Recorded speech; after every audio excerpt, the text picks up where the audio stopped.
Olá, caríssimos, sejam bem-vindos a mais um áudio desta quinta-feira, dia 12 de dezembro de 2019, que é um dia mariano por excelência, de uma das aparições mais impressionantes aprovadas pelo Vaticano, uma das poucas aparições, Nossa Senhora de Guadalupe, lá do México, né? É engraçado, né? Eu conheço a aparição, já li a fonte, né? Mas eu andei descobrindo que tem até uma música que saiu, que é aquele manto com a imagem assim, descobriram que tem música. Aí fizeram, não sei quem que traduziu aquela música, né? Aí saiu uma música que realmente é coisa dos céus, né? Coisa do reino de Deus, não é possível isso. Desculpa. Então, assim, eu já falei algumas coisas no dia de São Juan Diego, né, que foi essa semana mesmo, a respeito de Nossa Senhora de Guadalupe, e eu não vou ser muito repetitiva. Só a única coisa que eu não falei, que acabei descobrindo aí no correr da semana, foi justamente um vídeo, né, que diz que eles analisaram o manto de outra forma e verificaram que existe uma música lá, uma linguagem musical, eles transformaram nisso numa música e dá tipo 1 hora de música. Parece um coro de anjos cantando, que diz que o São Juan Diego ouviu quando a Nossa Senhora quando Nossa Senhora de Guadalupe apareceu para ele, que ele tinha um fundo musical, muito bacana. Então, e fora que nesse dia 12, entre o dia 11 até o dia 12 até dia 13, você vai acabar vendo aí nos perfis de rede social muitas curiosidades a respeito da aparição de Nossa Senhora de Guadalupe no México, tá? Então tem muita coisa aí a ser descoberta ainda. O que eu posso dizer é que é uma das aparições marianas que realmente é a sobrenaturalidade do Senhor na Terra. A outra, logicamente, tem as outras aparições marianas, talvez aqui que também dá essa comoção, é Nossa Senhora de Fátima, em Portugal, que aí no século, né, do final do século XIX para o XX, aí para o XX, né, para o século XX, começo do século XX, mas é que esse de Nossa Senhora de Guadalupe existe uma prova real e física que permanece até hoje, porque veja bem, a aparição foi em 1531, período de colonização dos colonizadores espanhóis na região ali do México e toda a América Latina espanhola. E tem vários vídeos falando, né, qual que era a espiritualidade da época antes da colonização espanhola, que realmente é preciso estar verificando isso. Lógico que existem os críticos, né, tem isso também, né, tanto é que eu citei um livro esses dias, que onde tem o relato oficial do Vaticano, da Igreja Católica Apostólica Romana, e o nome do livro, que junta todas essas fontes a respeito da colonização espanhola na América Latina, chama-se A Conquista Espiritual da América Espanhola, da editora Vozes. Na época, acho que a publicação foi por volta de 1992, na década de 90, mas esse livro já está esgotado aqui em língua portuguesa brasileira. Você talvez encontre na língua espanhola. É um compêndio bem interessante. Logicamente, eu não vou explicar, mas você deve ter entendido a partir do título que o viés desse arrolamento de fontes oficiais do Vaticano tem um ladinho aí que eu vou falar a verdade, eu não concordo. O viés ideológico, né, que você já deve ter percebido pelo título já, porque é Conquista Espiritual da América Espanhola. Pois é, mas você não pode jogar fora todo um trabalho de um pesquisador, lógico que tem a questão ideológica, porque as fontes são fontes primárias. Se você quiser fazer um trabalho, um estudo, você pode correr atrás desse material. É um material extremamente interessante. Tá? E ali que está o relato oficial do Vaticano. Né? E é um relato que acontece, assim, esse relato passa acho que 1 ou 2 séculos para frente. 2 séculos mesmo, 1700 e pouco, né, Papa Bento XIV, se não me engano, é que coloca a aparição, dá essa importância à aparição de Nossa Senhora de Guadalupe. Mas como eu estava falando, essa questão antes da colonização é que eu queria deixar pontuado. O padre Paulo Ricardo, que é a única pessoa que tocou num ponto, nem que seja superficial, até porque o padre Paulo Ricardo não é historiador, ele é psicanalista e padre, né? Então é filósofo e teólogo dentro da Igreja Católica. Mas ele tocou no ponto que eu vou tentar explorar, avançar um pouquinho mais, deixar você mais curioso, né? Se você quiser, gosta desse tipo de assunto, que entra antropologia e história da América Latina, né? Mas entra antropologia também, que é a cultura religiosa nesse período, como direi, asteca, pré-colombiano, não, como é que é? Desculpa. Das civilizações que habitavam aí essa região, que depois se tornaram um domínio da coroa espanhola, dos reis católicos. Então, esse vídeo, não, acho que eu não coloquei ainda. O que eu coloquei foi a música que foi tirada do manto de Nossa Senhora. Isso está ou em notícias ou em Ser Católico. Eu acho que coloquei 2 vídeos aí. Eu estou para colocar então o vídeo do Padre Paulo Ricardo, que vai tratar sobre essa questão da importância da aparição de Nossa Senhora de Guadalupe, como uma espécie assim, Nossa Senhora toma posse mesmo, ela reafirma que essa terra do México e todas as outras colonizadas, seja por espanhóis ou portugueses, pertence ao nosso Senhor Jesus Cristo. É uma espécie de tomada de posse dessas terras de forma divina, né? Por Deus mesmo, por Deus Todo-Poderoso. E o que eu queria complementar, além do que o vídeo do Padre Paulo Ricardo fala? Aí eu vou falar com uma questão assim, antropológica e de história. Nessa região, que era a civilização asteca, logicamente você já deve saber, se não sabe, procure saber, volte lá no período de História da América, que você teve no ensino médio, Enem, período de 6º ano ao 9º ano, né, que você já deve ter estudado, procure lá saber que a civilização asteca possuía uma questão religiosa que envolvia lá o rei, que era o rei ou o imperador, que era considerado um semideus, praticamente um deus, rei e sacerdote. E havia muitos sacrifícios humanos. Inclusive, quando eles conquistavam outras civilizações, além de domínio, né, eles pegavam os melhores guerreiros e tal, ou virgens, meninas virgens, e realmente faziam sacrifícios humanos a ponto de beber sangue, entre outras coisas. Determinadas regiões aqui da América Latina foram encontradas até múmias em perfeito estado de conservação, em que havia até folhas de coca nas bocas dessas pessoas, até porque a folha de coca tinha uma função aí também meio espiritual, porque, claro, dava visões, né? É uma droga, né? Então dava visões e tudo, dopava a pessoa, enfim. Hoje, pela tecnologia da medicina e de conhecimento químico, bioquímico, a gente sabe dessas coisas, mas eles iam pelo que eles viam, né? Pela ciência da época lá. Mas existe um fator aí que tem a ver com divindades, e isso aí você não vai ouvir muito dentro do meio católico, porque isso envolve questões antropológicas. Estudo de antropologia, estudo de mitologia também. Dentro da civilização, né, Inca, Azteca, primeiro porque também davam poder a seres animais, era uma religião, digamos assim, a questão espiritual envolvia seres animais, poderes animais, então era meio animista mesmo.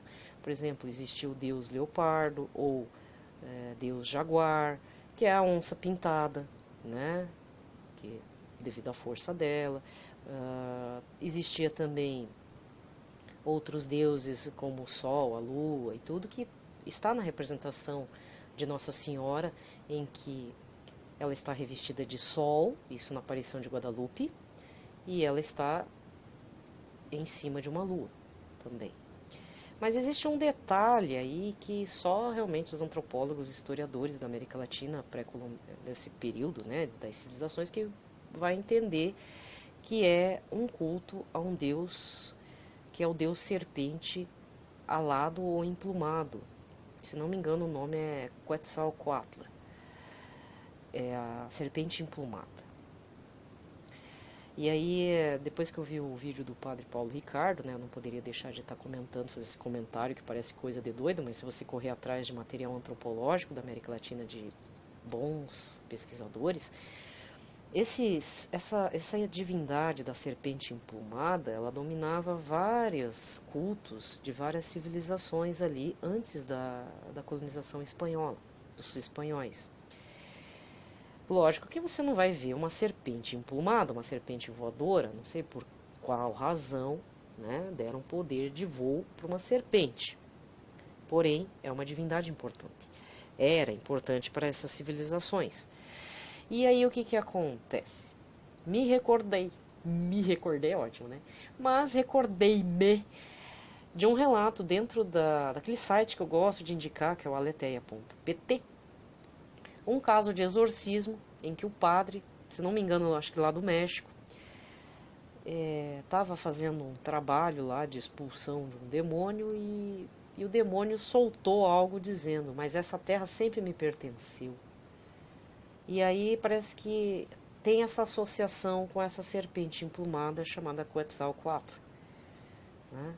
Por causa desse culto muito antigo e que envolvia rituais de sangue, sacrifício humano mesmo, não é nem sacrifício animal, era sacrifício humano, os templos revestidos de ouro, que o ouro é só para questão de dar brilho, mas para os espanhóis, né, desculpa, né, a cobiça humana foi grande aqui, né, não podemos esquecer isso. Para eles era uma questão de deixar bonito, né, não tinha uma importância econômica, né, para os incas e astecas. E também eles trituravam pedras preciosas e tomavam junto com o sangue das vítimas lá. Ixi, Mariana, umas coisas aradas. E aí talvez você me pergunte assim a questão do cacau, porque o cacau é dessa região, né? E também era uma bebida, não sei se era aliado junto aos sacrifícios humanos, mas a bebida do cacau, que hoje nós conhecemos por chocolate, deturpou bastante, né? Mas também era uma bebida muito, muito tomada por essas civilizações, principalmente para os nobres.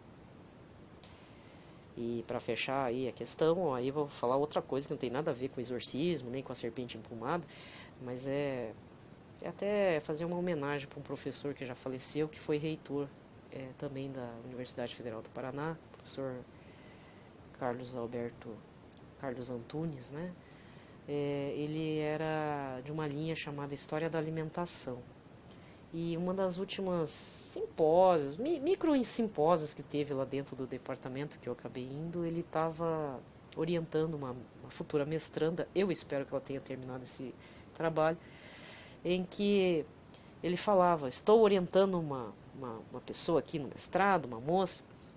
Ela achou umas fontes interessantes, dizendo sobre a questão como que foi exportado o uso do cacau, os primórdios do chocolate para a Europa. Foram os religiosos que vieram junto com os colonizadores, que se não me engano eram jesuítas, que tiveram uma ideia de pegar aquele caldo preto saído do cacau, né, porque ele é extraído, tem todo um processo lá de extração. Descobriram isso com os índios e eles descobriram que poderiam recobrir frutas tropicais com aquele caldo. Eu não sei se misturou com açúcar, eu sei que colocou aquilo, porque é amargo, né? E para deixar meio docinho, colocou, fez um doce lá que começou a exportar para a Europa e virou maior sensação. E olha só, essas missões jesuíticas ganhavam um dinheiro violento, cá entre nós, né? Por conta dessas exportações que ainda se fazia pelas navegações e essa iguaria passava nas mesas dos nobres da época, né? Até porque extrair cacau, mesmo sendo amargo e pense, né, uma comida extremamente exótica no meio das frutas, assim, ainda mais frutas tropicais, né, devia ser uma sandice, né, uma coisa de louco, e devia custar muito caro, até por conta que não tinha geladeira, não sei como é que faziam o transporte.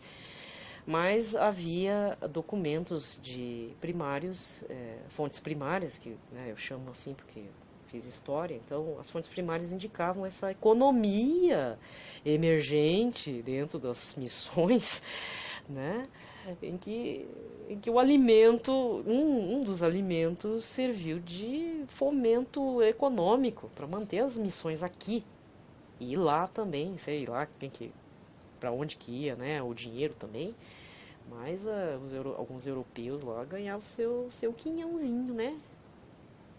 Então fica o registro. Não sei o nome da menina, é uma pena, mas é um dos trabalhos que eu queria ter lido, né, na finalização, e queria saber que fonte que ela se utilizou. Mas é um trabalho que chamou muita atenção, me chamou atenção na época e eu lembro ainda sobre isso. Mas envolve a questão da história da alimentação no seu mover econômico. Bem bacana. Infelizmente o professor Carlos Antunes já não está mais aqui, né, para estar orientando. Mas, enfim, existe muita crítica dentro da Igreja Católica? Sim, existe. Né? Foi ganho muito dinheiro, né? Foi dado para a coroa espanhola, tudo. Por outro lado, temos que ver também a importância da aparição de Nossa Senhora de Guadalupe para a América Latina, que eu vejo como uma tomada de posse mesmo no quesito espiritual por parte do Todo-Poderoso, e isso é inegável. Isso não tenho o que falar, inclusive o registro que é a tilma com a pintura de Nossa Senhora ainda provoca muita comoção, né? Tentaram, inclusive, já falei várias vezes, tentaram fazer um atentado à bomba, a basílica boa parte veio abaixo, mas a tilma só chamuscou nas laterais, né? É uma coisa impressionante. Então, realmente é algo sobrenatural. É coisa do outro mundo mesmo. Tem um ufólogo que fala que é de outro planeta. Eu já digo que é do reino dos céus, né? Essa questão de ufologia é bem complexa, né? Não dá. Então procure fontes católicas que falem sobre a aparição de Nossa Senhora de Guadalupe, porque a cada ano que passa existem mais detalhes assim a serem descobertos, né? Que pra gente se maravilhar mesmo. É um objeto de veneração e de testemunho de fé, para saber que nossa realidade material é ínfima, né? Vender calda de chocolate no meio das frutas é pequeno, é minúsculo perto do que é essa tilma, né? Essa pintura, não sei nem o que nome dá, né? Essa pintura que existe lá na Basílica do Santuário Nossa Senhora de Guadalupe, no México. Bem, então chega de blá blá blá, né? Vamos para a leitura de hoje. As leituras. Então, pelo sinal da Santa Cruz, livrai-nos Deus Nosso Senhor de todos os nossos inimigos. Em nome do Pai, do Filho e do Espírito Santo. Amém. Lembrando que Nossa Senhora de Guadalupe é a padroeira principal da América Latina. Então, ela também, se você tem um culto de veneração e tudo, pode, não vá atrair Nossa Senhora Aparecida, não se sinta assim um traidor, tá? Porque é a mesma Nossa Senhora. Logicamente, vem com roupagem diferente, vem numa situação diferente, mas é a mesma. Carregando o Senhor Jesus nos braços ou na barriguinha, no ventre santo dela, né? Ela é uma arca da aliança, o perfeito sacrário, né? Então não se sinta assim um traidor. Faça seu culto a Nossa Senhora de Guadalupe. Eu tenho um carinho muito grande, até porque no começo eu ficava muito assustada com essa aparição, quando eu via falar, né? Mas não precisa ficar assustado. E se a gente ficar assustado é porque realmente está muito fora da graça de Deus. À medida que a gente vai entrando, né, fazendo experiência com o Espírito Santo, com a graça de Deus, se aproximando do Senhor Jesus, como o pessoal fala, fazer intimidade com o Senhor Jesus, ter uma intimidade com Ele, a gente já não fica mais com medo, nem apavorado, nem com o relato do Apocalipse, nem com esses objetos materiais que existem aqui no nosso mundo, mas que são do outro mundo, né? Enfim, então vamos lá. Primeira leitura está na carta de São Paulo aos Gálatas, capítulo 4, versículos de 4 a 7. Irmãos, quando se completou o tempo previsto, Deus enviou o seu Filho, nascido de uma mulher, nascido sujeito à lei, a fim de resgatar os que eram sujeitos à lei, para que todos recebêssemos a filiação adotiva. E porque sois filhos, Deus enviou aos nossos corações o Espírito do seu Filho que clama, Abá, ó Pai. Assim já não és mais escravo, mas filho, e se és filho, és também herdeiro, e tudo isso por graça de Deus. E eu complemento, pela vontade do Todo-Poderoso também. Palavra do Senhor. Desculpa se eu fiz o complemento, mas é para entender aqui essa primeira leitura, é preciso entender que além da graça de Deus, é pela vontade de Deus que nos quer todos, pagãos ou filhos sujeitos à lei, os judeus, né? Todos no convívio na eternidade com Ele. Então é pela vontade dele, é um desejo de Deus Pai. O responsório de hoje está no Salmo 95, com o refrão Manifestai a sua glória entre as nações. Manifestai a sua glória entre as nações. Cantai ao Senhor Deus um canto novo, cantai ao Senhor Deus, ó terra inteira. Cantai e bendizei seu santo nome. Manifestai a sua glória entre as nações. Dia após dia anunciai sua salvação, manifestai a sua glória entre as nações, entre os povos do universo os seus prodígios. Manifestai a sua glória entre as nações. Publicai entre as nações, reina o Senhor, ele firmou o universo inabalável e os povos ele julga com justiça. Manifestai a sua glória entre as nações. Manifestai a sua glória entre as nações. A aclamação do Evangelho está em Lucas 1, versículo 28. Aleluia, aleluia, aleluia. Aleluia, aleluia, aleluia. Maria, alegra-te, ó cheia de graça, o Senhor é contigo, és bendita entre todas as mulheres da terra. Aleluia, aleluia, aleluia. Aleluia, aleluia, aleluia. O evangelho de hoje está em Lucas 1, versículos 39 a 47. Naqueles dias, Maria partiu para a região montanhosa, dirigindo-se apressadamente a uma cidade da Judeia. Entrou na casa de Zacarias e cumprimentou Isabel. Quando Isabel ouviu a saudação de Maria, a criança pulou em seu ventre e Isabel ficou cheia do Espírito Santo. E com grande grito exclamou, Bendita és tu entre as mulheres e bendito é o fruto do teu ventre. Como posso merecer que a mãe do meu Senhor me venha visitar? Logo que a tua saudação chegou aos meus ouvidos, a criança pulou de alegria no meu ventre. Bem-aventurada aquela que acreditou, porque será cumprido o que o Senhor lhe prometeu. Então Maria disse, a minha alma engrandece o Senhor, e o meu espírito se alegra em Deus, meu Salvador. Palavra da salvação. Realmente, o pitaco hoje também foi longo, né? Peço desculpas a você ter que me aguentar, mas eu não poderia deixar... Aqui termina, né, a liturgia da palavra, e não poderia deixar de comentar uma situação mundana, mas que eu fiquei meditando também. Meditar é importante, gente. É uma forma, às vezes chega a ser a própria filosofia da gente, minha, sua. Mas a meditação ela é importante até para a gente estar tendo uma certa criatividade e um jogo de cintura para lidar com certos problemas da vida. E para evitá-los também.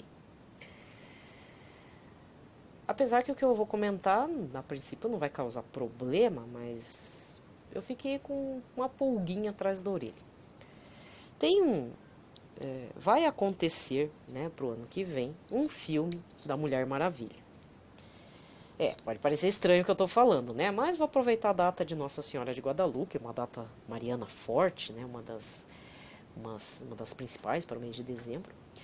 Mas eu tenho que fazer esse comentário porque temos muitos jovens que participam bastante dessa cultura chamada cultura nerd, cultura geek, cultura cosplay, K-pop, que eu tive que saber mais um pouquinho o que era isso, mas enfim, coisa de adolescente.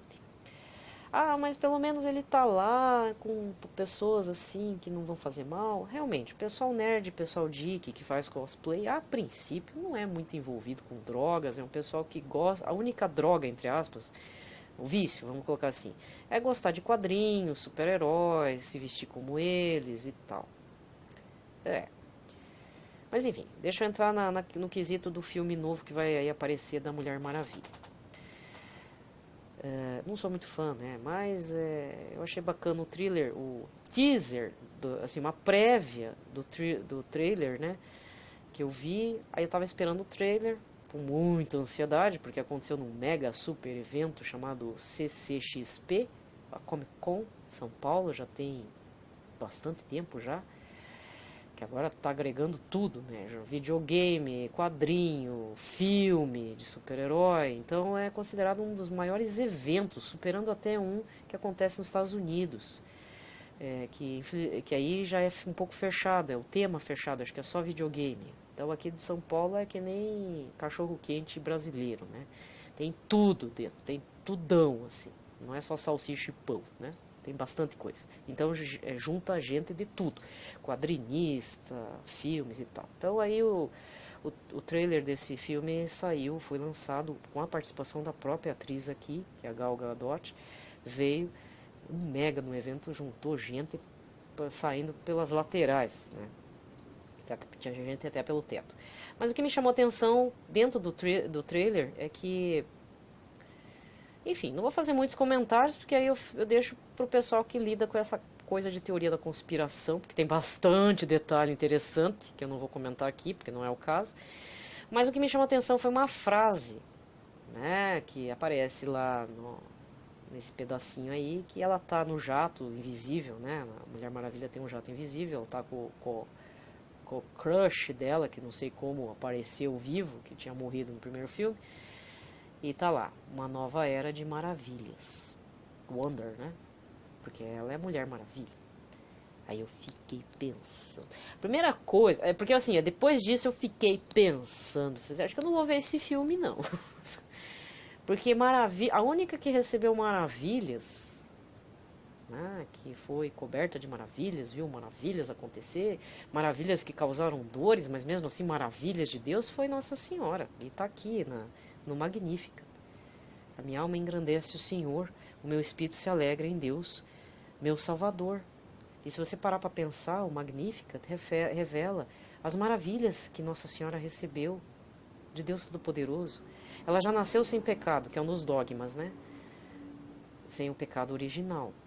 Porque ela precisava ser um corpo humano e espiritual, né? Uma alma também, propícia para receber o Salvador. Porque o Senhor Jesus sempre existiu. Sempre existiu. Mas ele quis vir aqui como homem e Deus e quis ter uma família. Olha que bacana. Tem tanta gente que reclama da família. Bom, eu sou uma, né? Nós reclamamos sempre da nossa família, né? Mas Jesus quis ter a família. Porque se você observar, se você é um curioso de mitologia pagã, egípcia, grega, hindu, por exemplo, o Mahabharata, por exemplo, você fica pensando muitas coisas a respeito. Você delira muito em cima do Mahabharata. Porque os deuses ali, uns nascem por invocação do nome, e outros nascem dentro de jarrinhos que lembram uma coisa meio bebê de proveta. E não adianta falar que eu tenho uma cabeça pirada, porque você só lê o Mahabharata para você ver que aquilo ali, aquela guerra entre deuses e semideuses, além de ser do peru, uma loucura total, eles nascem dessa forma, né? Ou então, mitologia egípcia, quando o céu cobriu a terra e fez o amorzinho lá e tal, e saiu os deuses lá todos. Aí tem o deus bonzinho, tem o deus do mal, que é o dos infernos, e não sei o que, não sei o que, não sei o que, entendeu? Então, se você observar dentro da mitologia de vários povos, indígenas, incas e tudo, você vai ver que os deuses, semideuses, eu já nasci pronto, eu já nasci de um deus, minha mãe é humana, meu pai é deus, aí eu sou semideus, né? Na mitologia greco-romana é mais ou menos assim. Então Jesus poderia ter vindo de tudo que era jeito, podia ter sido invocado, né? Até porque a palavra tem poder, né? Dentro do judaísmo. Ele podia já ter vindo pronto, podia ter vindo que nem um dos deuses hindus de cor diferente, uma cor azul, meio azulada. Se você vê uns ícones hindu, é assim que funciona a coisa, que aparece, né? Sei lá, Krishna, sei lá como é que é os nomes, até esqueci. Mas o Mahabharata, o começo, ele é assim mesmo. Uma ala de deuses nasce dentro de jarros. Aí parece um negócio meio bebê de proveta. E aí outros nascem por invocação falada. Então Jesus não precisava. Jesus já era é e sempre será todo poderoso. Mas ele quis ter uma mãe, quis ter um pai nutrício. ainda correndo o risco de acontecer um aborto no meio da ida de Belém, sabe? Nasceu no estábulo. Nenhuma hospedaria queria receber uma mulher grávida vendo aquele barrigão, sabia que ia manchar todas as roupas, ia ser um transtorno, aqueles gritos da mulher dando à luz. Então ninguém quis aceitar, né? Esse casal. E aí qual que foi o jeito? Junto com os bichinhos, né? Na manjedoura, certo? Pensa, São José fazendo parto de Nossa Senhora. Não sei se ela teve grito de parto, mas geralmente parto natural dá grito, gente. Fora as contração, né? Você que é homem não sabe, mas oi. Tem mulher que fez cesárea, né? Também não sabe. Então eu fico aqui, deixo aqui a reflexão, né? Eu depois meditei bastante e não vai valer a pena eu assistir o filme da Mulher Maravilha, né? Porque que é isso? A maravilhosa aqui é Nossa Senhora, né?